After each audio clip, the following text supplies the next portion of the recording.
हिरण्यकश्यप और हिरणाक्ष का जन्म। सुखदेव जी वर्णन करते हैं, दिति के गर्भ में जय विजय आए, 2 बालकों का जन्म हुआ। उनका नाम हिरण्याक्ष और हिरण्यकश्यप रखा गया।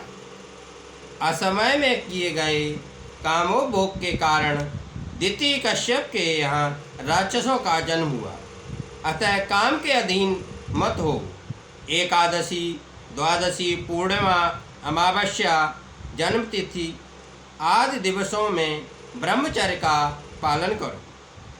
महाप्रभु ने इस चरित्र के अंत में कश्यप के सिर पर 3 दोष आरोपित किए हैं: कर्म त्याग, मौन त्याग और स्थान त्याग। हिरण्याक्ष और हिरण्यकश्यप रोज 4-4 हाथ भर बढ़ते थे। यदि सचमुच ही ऐसा होने लगे तो माता पिता की दुर्गति की कल्पना कर सकते हैं और मुसीबत को नज़रअंदाज कर भी दें तो भी रोज रोज कपड़े छोटे पड़ने लगे।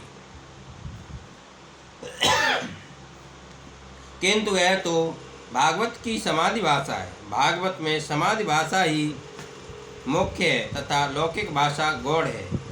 इससे लोभ का स्वरूप बताया गया है। 4-4 हाथ भर रोज बढ़ते थे, अर्थात लोभ रोज रोज बढ़ता ही जाता है। लाभ से लोभ बढ़ता है, बिना प्रभु कृपा से लोभ का अंत नहीं होता है। वृद्धावस्था में शरीर के जीर्ण हो जाने के कारण काम तो मर जाता है, किंतु लोभ का नाश नहीं हो पाता। लाभ से लोभ और लोभ से पाप बढ़ता है।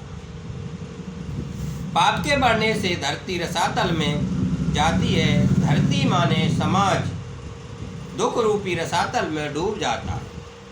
हिरण्याक्ष का अर्थ संग्रह वृत्ति और हिरण्यकश्यप का अर्थ है भोग वृत्ति। हिरण्याक्ष बहुत कुछ एकत्रित किया और हिरण्यकश्यप ने बहुत कुछ उपभोग किया।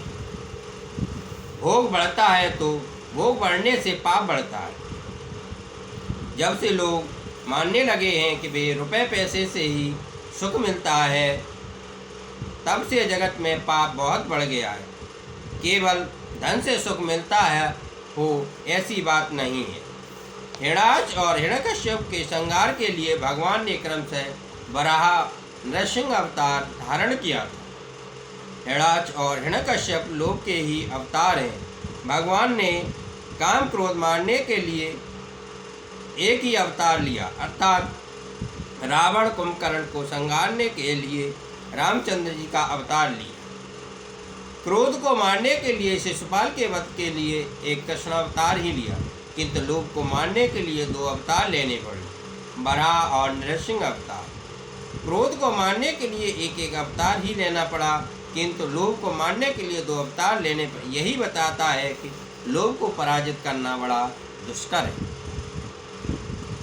वृद्धावस्था में तो कई लोगों में सयानापन आता है, किंतु जो जवानी में ही सयाना बन जाए वही सच्चा सयाना है। शक्ति के क्षीण होने पर काम को जीतने में कौन सी बड़ी बात है। कोई कहना माने ही नहीं तो यदि बूढ़े का क्रोध मिटे तो उसमें कौन सी अचरज की बात हुई। किंतु यह लोभ तो वृद्धावस्था में ही अंत तक नहीं छूट पाता। लोभ को मारना कठिन है, सत्कर्म में विघ्न करता लोभ है, अतः संतोष के द्वारा उसे मारना चाहिए। लोभ संतोष से ही मरता है, इसलिए संतोष की आदत डालो। लोभ आदि के प्रसार से पृथ्वी दुख रूपी सागर में गई थी, अतः भगवान ने वराह अवतार लेकर उसका उद्धार किया। वराह भगवान संतोष के अवतार हैं। वराह अवतार यज्ञावतार है। वर अर्थात श्रेष्ठ और का अर्थ है दिवस। कौन सा दिवस श्रेष्ठ है? जिस दिन तुम्हारे हाथ में सत्कर्म वही दिन श्रेष्ठ है। श्रेष्ठ कर्म करने से दिवस भी श्रेष्ठ बन जाएगा। जिस कार्य के प्रभु प्रसन्न हो वही सत्कर्म है। सत्कर्म को ही यज्ञ कहते हैं। हिरण्याक्ष सत्कर्म में विघ्न करता है।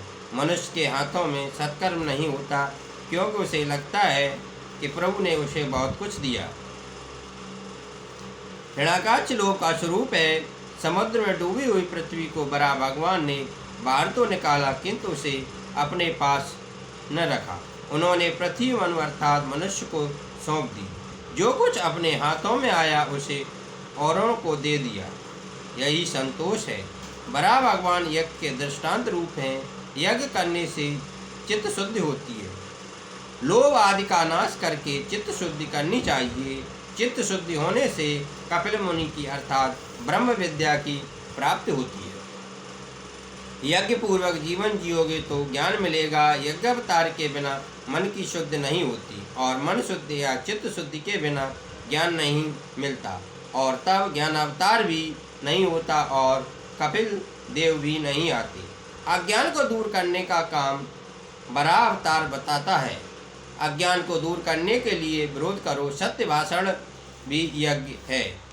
यज्ञ करोगे तो कपिल भगवान की ब्रह्म विद्या बुद्धि में स्थिर होगी। कर्म चित्त शुद्धि के लिए है। भक्ति मन की एकाग्रता के लिए है।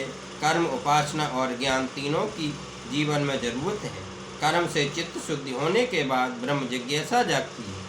श्री शंकराचार्य कहते हैं कि लोग त्वचा की मीमांसा तो बहुत करते हैं, परंतु आत्मा की मीमांसा कोई नहीं करता। हिरण्याकश्यप की इच्छा हुई कि स्वर्ग में से संपत्ति ले आओ। दिन प्रतिदिन उसका लोभ बढ़ता जाता था। एक बार वह पाताल में गया। वहाँ उसने वरुण से लड़ना चाहा। हरि ओम। शांति शांति शांति।